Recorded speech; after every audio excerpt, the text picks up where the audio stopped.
Vadis, chapter 27. From that moment Lygia showed herself more rarely in the common chamber, and approached his couch less frequently, but peace did not return to her. She saw that Vinicius followed her with imploring glance, that he was waiting for every word of hers as for a favor, that he suffered and dared not complain, lest he might turn away, lest might turn her away from him, that she alone was his health and delight. And then her heart swelled with compassion. Soon she observed, too, that the more she tried to avoid him, the more compassion she had for him, and by this itself the more tender were the feelings which rose in her. Peace left her. At times she said to herself that it was her special duty to be near him always, first because the religion of God commands return of good for evil, second, that by conversing with him she might attract him to the faith, but at the same time conscience told her that she was tempting herself, that only love for him and the charm which he exerted were attracting her, nothing else. Thus she lived in a ceaseless struggle, which was intensified daily. At times it seemed that a kind of net surrounded her, and that in in trying to break through it, she entangled herself more and more. She had also confessed that for her the sight of him was becoming more needful, his voice was becoming dearer, and that she had to struggle with all her might against the wish to sit at his bedside. When she approached him and he grew radiant, delight filled with her heart. On a certain day she noticed traces of fear in his eyelids, and for the first time in life the thought came to her to dry them with kisses. Terrified by that thought, and full of self-contempt, she wept all the night following. He was enduring as if he had made a vow of patience. When at moments his eyes flashed with petulance, self-will, and anger, he restrained those flashes promptly and looked with alarm at her, as if to implore pardon. This acted still more on her. Never had she such a feeling of being greatly loved as then, and when she thought of this, she felt as one guilty and happy. Vinicius, too, had changed essentially. In his conversations with Glaucus there was less pride. It occurred to him frequently that even that poor slave physician and that foreign woman, old Miriam, who surrounded him with attention, and Crispus, whom he saw absorbed in continual prayer, were still human. He was astonished at such thought, but he had them. After a time he conceived a liking for Ursus, with whom he conversed entire days, for with him he could talk about Lygia. The giant, on his part, was inexhaustible in narrative, and while performing the most simple services for the sick man, he began to show him also the attachment. He began to show him also some attachment. For Vinicius, Lygia had been at all times a being of another order, higher 100 times than those around her. Nevertheless, he began to observe simple and poor people, a thing which he had never done before, and he discovered in them various traits the existence of which he had never suspected. Nasarius, however, he could not endure, for it seemed to him that the young lad had dared to fall in love with Lygia.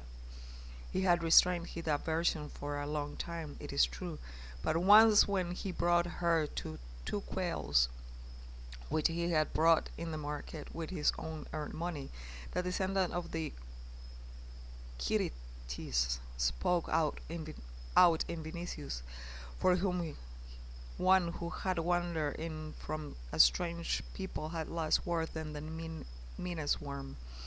When he heard Lygia's thanks he grew terribly pained, and when Nasarius went out to get water for the birds, he said, Lygia, canst thou endure that he should give thee gifts?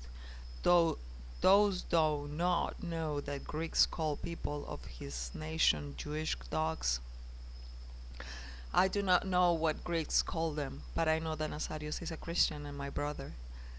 When she said this, she looked at Vinicius with astonishment and regret, for he had accustomed her to similar outbursts, and he set his teeth so as not to tell her that he will have given command to beat such a brother with sticks, or will have sent him as a competitus, a man who labors with chained feet, to dig earth in the Sicilian vineyards.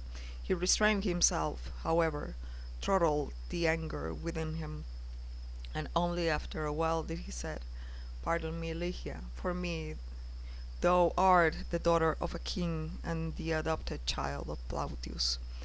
And he subdued himself to the degree that when Asarius appeared in the chamber again, he promised him on return to his villa to gift of a pair of peacocks or flamingos, of which he had a garden full. Lygia understood what such victories over himself must have cost him, but the oftener he gained them, the more her heart turned to him. His merit with regard to Nasarius was less, however, than she supposed. Vinicius might be indignant for a moment, but he could not be jealous of him. In fact, the son of Miriam did not, in his eyes, mean much more than a dog. Besides, he was a child yet, who, if he loved Lygia, loved her unconsciously and servilely. Greater struggles must the young tribune have with himself to submit, even in silence, to that honor with which, among those people, the name of Christ and his religion was surrounded. In this regard, wonderful things took place in Vinicius. That was in every case a religion which Lygia believed, hence for that single reason he was ready to receive it. Afterward, the more he returned to health, the more he remembered the whole series of events which had happened since the night of the Ostranium, and the whole series of thoughts which had come to his head from that time, and the more he was astonished at the superhuman power of that religion which changed the souls of men to their foundations. He understood that in it there was something uncommon, something which had not been on earth before, and he felt that it could be that could it embrace the whole world, could it grant on the world its love and charity, an epoch will come recalling that in which not Jupiter but Saturn had ruled. He did not dare either to doubt the supernatural origin of Christ, or his resurrection, or the other miracles. The eyewitnesses who spoke of them were too trustworthy and despised falsehood too much to let him suppose that they were telling things that had not happened. Finally, Roman skepticism permitted disbelief in the gods, but believed in miracles. Vinicius, therefore, stood before a kind of marvelous puzzle which he could not solve. On the other hand, however, that religion seemed to him opposed to the existing state of things, impossible to practice, and mad in a degree beyond all others. According to him, people in Rome and in the whole world might be bad, but the order of things was good. Had Caesar, for example, been an honest man, had the Senate been composed not of insignificant libertines, but of men like Thrasea, what more could one wish? Nay, Roman peace and supremacy were good. Distinction among people just and proper, but that religion, according to the understanding of Vinicius, will destroy all order or supremacy, every distinction.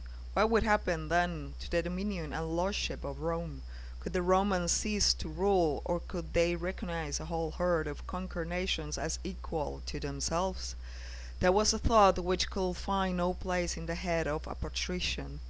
As regarded him personally, that religion was opposed to all his ideas and habits, his whole character and understanding of life.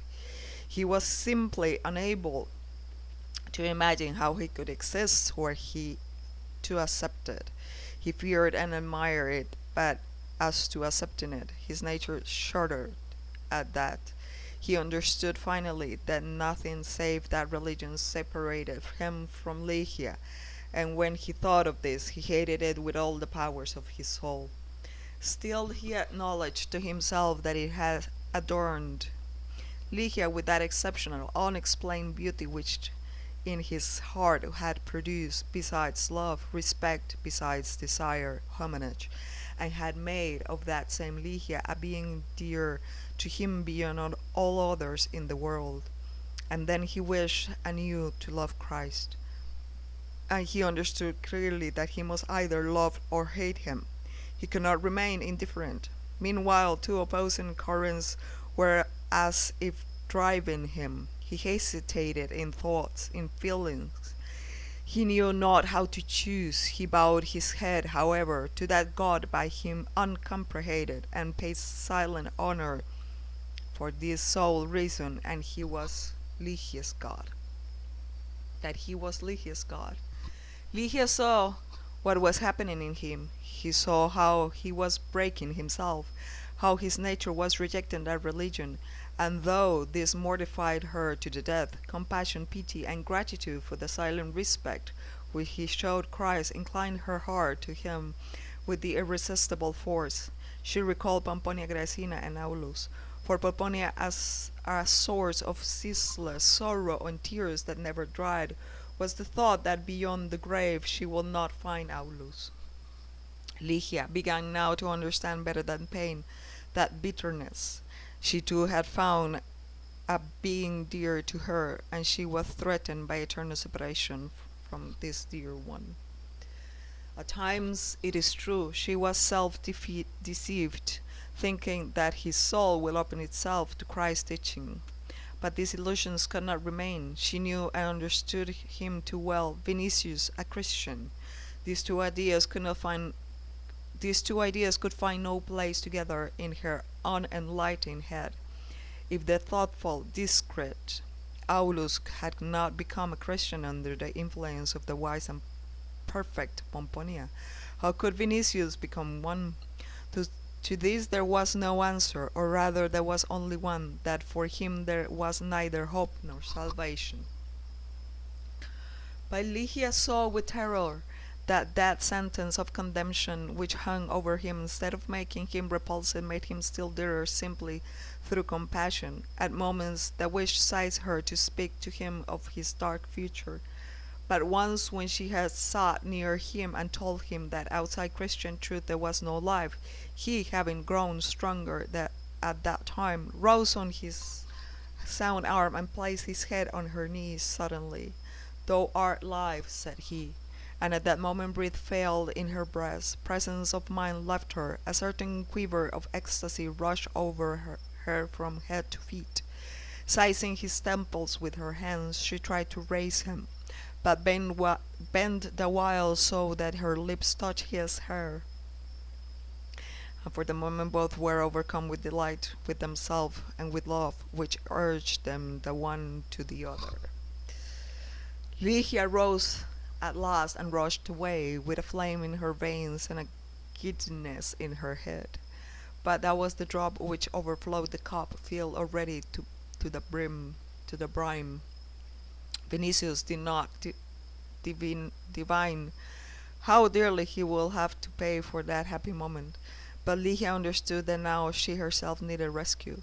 She spent the night after that evening without sleep, in tears and in prayer, with the feeling that she was unworthy to pray and could not be heard. Next morning she went from the cubiculum early, and calling Crispus to the garden summer house, covered with ivy and withered vines, opened her whole soul to him, imploring him that at the same time to let her leave Miriam's house, since she could not trust herself longer and could not overcome her heart's love for Vinicius. Crispus, an old man, severe and absurd in endless enthusiasm, consented to the plan of leaving Miriam's house, but he had no words of forgiveness for that love, to his thinking sinful. His heart swelled with indignation at the very thought that Lygia, whom he had guarded since the time of her flight, whom he had loved, whom he had confirmed in the faith, and on whom he looked now as a white lily grown up on the field of Christian teaching, undefiled by any earthly breath, could have found a place in her soul for love other than heavenly. He had believed here her too that nowhere in the world did there beat a heart more purely devoted to the glory of Christ. He wanted to offer her to him as a pearl, a jewel, the precious work of his own hands. Hence, the disappointment which he felt filled him with grief and amazement. Go and beg God to forgive thy faults, said he gloomily. Flee before the evil spirit who involved thee bring thee to utter fall, and before thou oppose the Saviour. God died on the cross to redeem thy soul with his blood, but thou hast preferred to love him who wished to make thee his concubine. God saved thee by a miracle of his own hands, but thou hast opened thy heart to impure desire and hast loved the son of darkness. Who is he? The friend and servant of Antichrist, his co-partner in crime and profligacy. Whither will he lead thee, if not to that abyss and to that Sodom in which he himself is living, but which God will destroy with the flame of his anger? But I say to thee, while thou hast died, while the walls of his house have fallen on thy head before the serpent that crept into thy bosom and beslimed it with the poison of iniquity.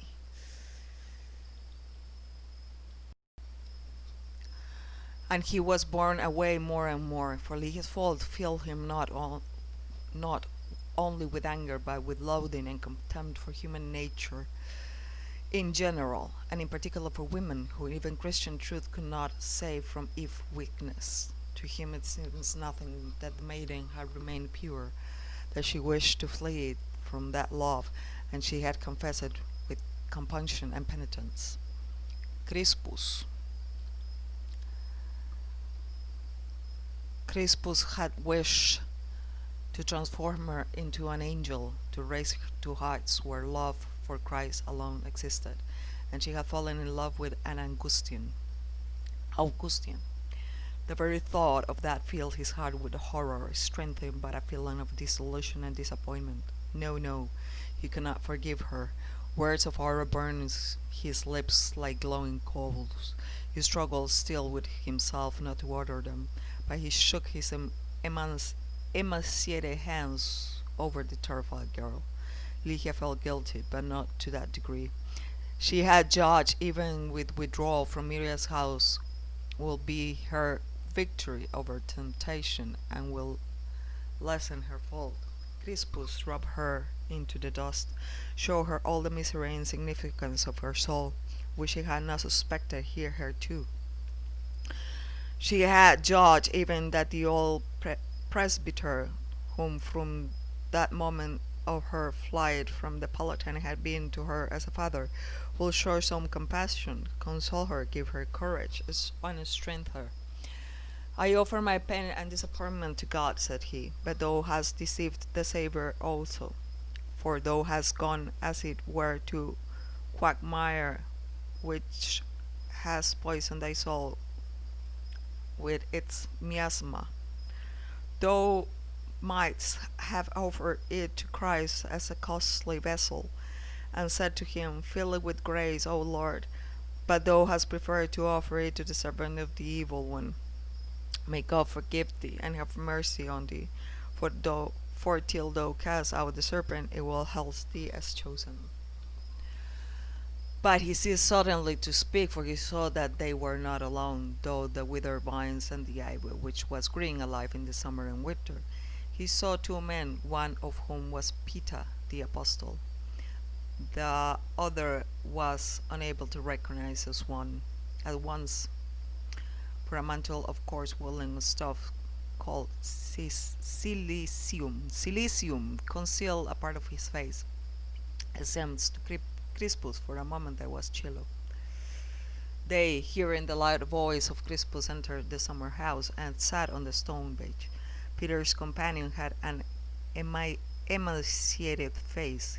His head, which was growing bald, was covered at the sides with curly hair. He had reddened eyelids and crooked nose. In the face, ugly at the same time inspired, Crispus recognized the features of Paul of Tarsus. Lygia, Casting herself on her knees, embraced Peter's feet, as if from despair, and sheltering her tortured hair in the fold of the mantle, remained thus in silence. Peace to your soul, said Peter. And seeing the child at his feet, he asked what had happened. Crispus began then to narrate all that Lygia had confessed to him, her sinful love, her desire to flee from Miriam's house, and his sorrow that a soul which he had thought to offer to Christ pure as a tear had defiled itself with earthly feelings for a share in all house crimes into which the pagan world has sunk, and which call for God's vengeance. Oh my! Lygia during his speech embraced with increasing force the feet of the apostle, and wished him to seek refuge near him and to beg even a little compassion. But the apostle, when he has listened to the end, bent down and placed his aged hand on her head. Then he raised his eyes to the old presbyter and said, Crispus, hast thou not heard that our beloved master was in Cana at a wedding, and blessed love between man and a woman? Crispus' hands dropped, and he looked with astonishment on the speaker, without the power to utter one word.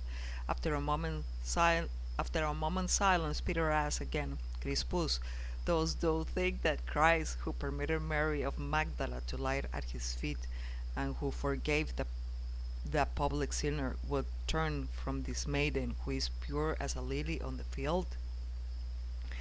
Lygia nestled up more urgently to the feet of Peter, with sobbing understanding that she had not sought refuge in vain. The apostle raised her face, which was covered with tears, and said to her, While the eyes of him whom thou lovest are not open to the light of truth, avoid him, lest he bring thee to sin. But pray for him, and know that there is no sin in thy love. And since it is thy wish to avoid temptation, this will be accounted as thee as merit. Do not suffer, and do not weep. For I tell thee that the grace of thy Redeemer has not deserted thee, and that thy prayers will be heard. After sorrow will come days of gladness.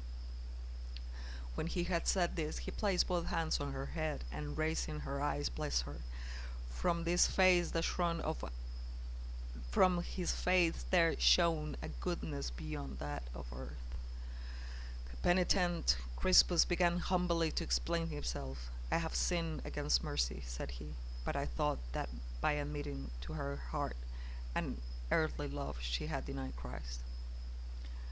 I denied him thrice, answered Peter, and still he forgave me, and commanded me to feed his sheep. And because, concluded Crispus, Vinicius is an Augustian, Christ softened harder hearts than his, replied Peter. Then Paul of Tarsus, who had been silent so far, placed his finger on his breast, pointing to himself, and said, I am he who persecuted and herded servants of Christ to their death. I am he who during the stoning of Stephen kept the garments of those who stoned him. I am he who wished to root out the truth in every part of the inhabited earth, and yet the Lord predestined me to declare it in every land. I have declared it in Judea, in Greece, in the islands, and in the godless city, where at first I resided as a prisoner, and now when Peter, my superior, has summoned me, I enter this house to bend that proud head to the feet of Christ, and cast a grain of seed in that stony field, which the Lord would fertilize, and that it might bring forth bountiful harvest. And he rose. To Crispus that diminutive hunchback seemed then which he has in reality, a giant who was to steer the world to its foundation and gather in lands and nations.